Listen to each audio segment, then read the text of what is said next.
এবার মায়ানমারের যুদ্ধবিধ্বস্ত রাখাইন বা আরাকান প্রদেশকে বাংলাদেশের সাথে অঙ্গীভূত করার প্রস্তাব এসেছে মার্কিন যুক্তরাষ্ট্রের কংগ্রেস থেকে, যা শুধু মিয়ানমার নয়, বাংলাদেশের ভবিষ্যৎ গতিপথকেও গভীরভাবে প্রভাব ফেলছে।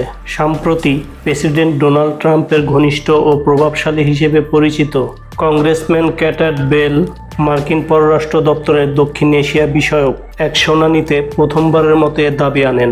তিনি যুক্তি দেখান যে বছরের পর বছর চলতে থাকা রোহিঙ্গা সংকটের স্থায়ী নিষ্পত্তির জন্য এটি একমাত্র উপায়। এই প্রস্তাবটি প্রকাশ্যে আসলেই যেন আগুনে ঘি পড়ে। মিয়ানমারের জান্তা সরকারের বিরুদ্ধে তাৎক্ষণিক এবং কঠোর প্রতিক্রিয়া ব্যক্ত করেন।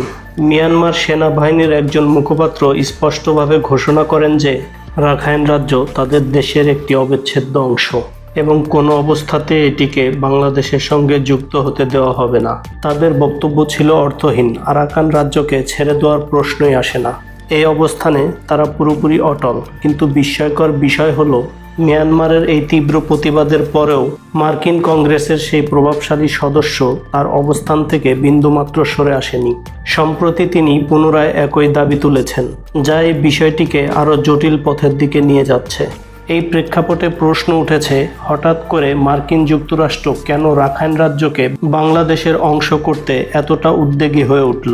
যে যুক্তরাষ্ট্র বছরের পর বছর ধরে রোহিঙ্গা সংকট নিয়ে শুধু উদ্বেগ প্রকাশ করা ছাড়া কার্যকর কোনো পদক্ষেপ নেয়নি, তারাই কেন এখন এমন একটি সমাধানের কথা বলছে, যা একটি যুদ্ধকে সরাসরি উস্কে দিতে পারে?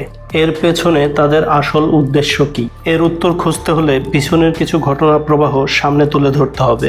বর্তমান সময়ে বাংলাদেশের চট্টগ্রাম এবং মিয়ানমার সীমান্তবর্তী এলাকাগুলোতে মার্কিন সেনাবাহিনীর তৎপরতা চোখে পড়ার মতো বেড়েছে।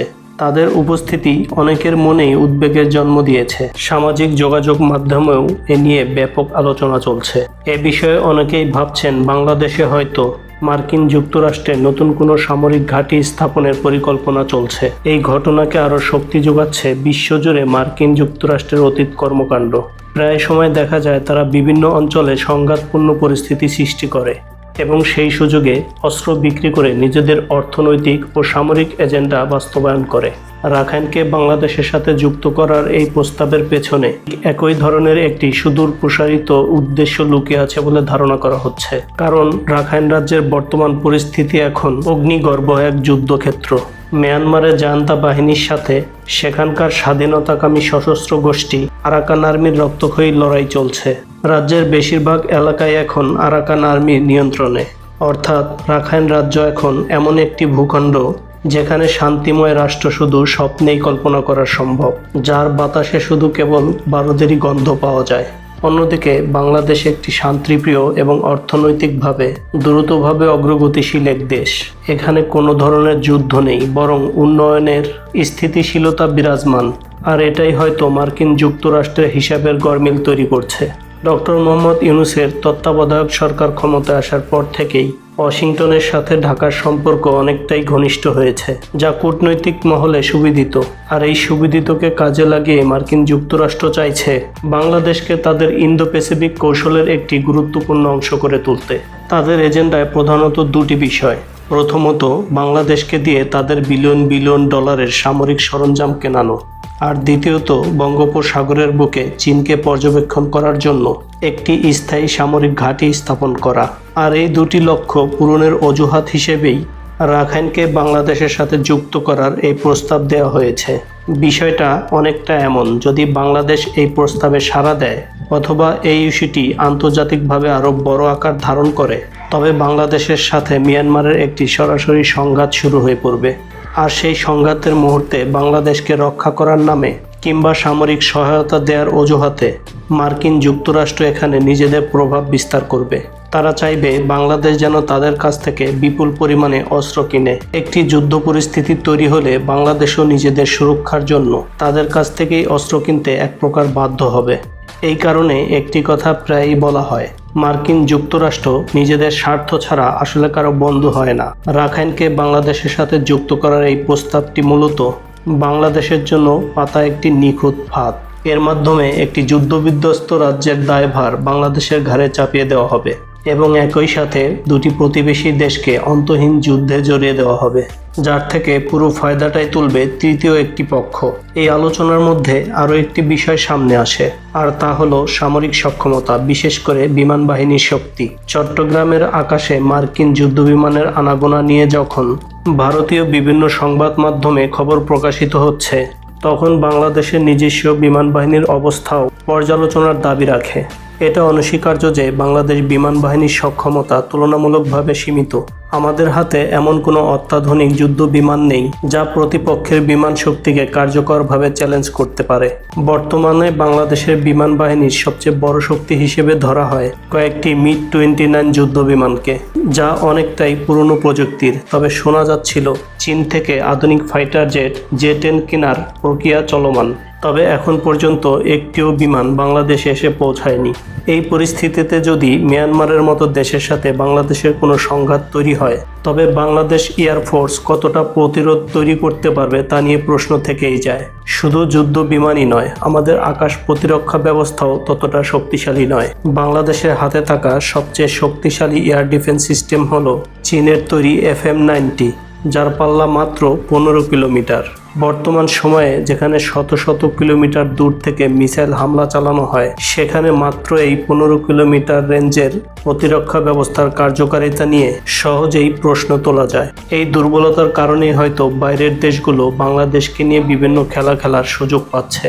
তাহলে মার্কিন সেনাবাহিনীর সদস্যরা কেন এত ঘন ঘন বাংলাদেশে আসছেন?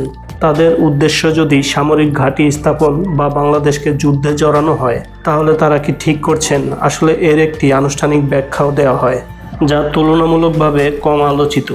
মার্কিন যুক্তরাষ্ট্রের পক্ষ থেকে জানানো হয়েছে, তাদের বিমান বাহিনীর সদস্যরা বাংলাদেশ এয়ারফোর্সকে মূলত দুর্যোগ মোকাবেলা ও মানবিক কার্যক্রমের প্রশিক্ষণ দিতে এসেছে। যেমন প্রবল ঘূর্ণিঝড়ের সময় দুর্গত এলাকা থেকে মানুষকে কিভাবে উদ্ধার করা যায়, কিংবা কোনো বিমান দুর্ঘটনার শিকার হলে কিভাবে দ্রুত উদ্ধার কার্যক্রম করা যায়। এই ধরনের মৌলিক বিষয়গুলোই প্রশিক্ষণের অন্তর্ভুক্ত।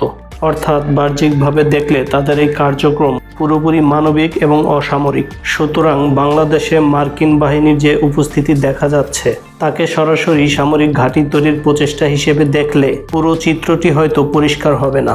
এটি হতে পারে দুটি দেশের মধ্যে নিয়মিত সহযোগিতার কার্যক্রমের একটি অংশ। কিন্তু এর মানে এটা নয় যে রাখাইনকে নিয়ে মার্কিন প্রস্তাবটি ভাববার মতো কোনো বিষয় নয়। এই প্রস্তাবটি একটি ভিন্ন এবং গভীর খেলার অংশ।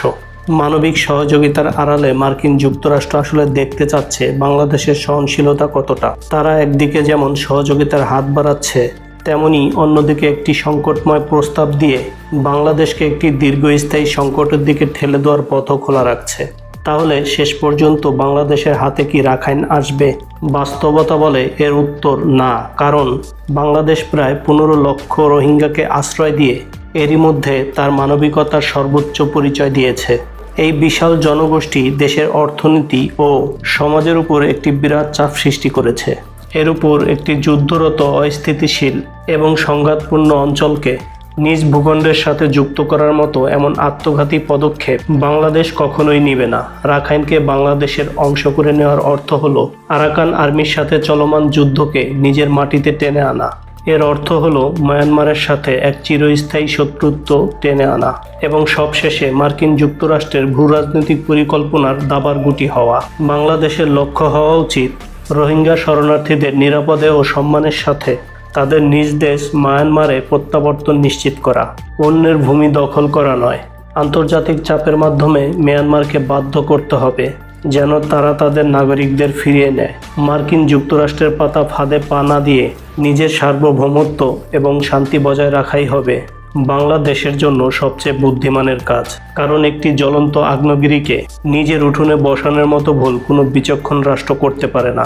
সুপ্রিয় দর্শক, রাখাইন রাজ্যকে বাংলাদেশের অংশ হিসেবে যুক্ত করার যুক্তরাষ্ট্রের এই প্রস্তাবকে আপনি কিভাবে দেখছেন? আপনার মূল্যবান মতামত অবশ্যই কমেন্ট বক্সে লিখে যাবেন।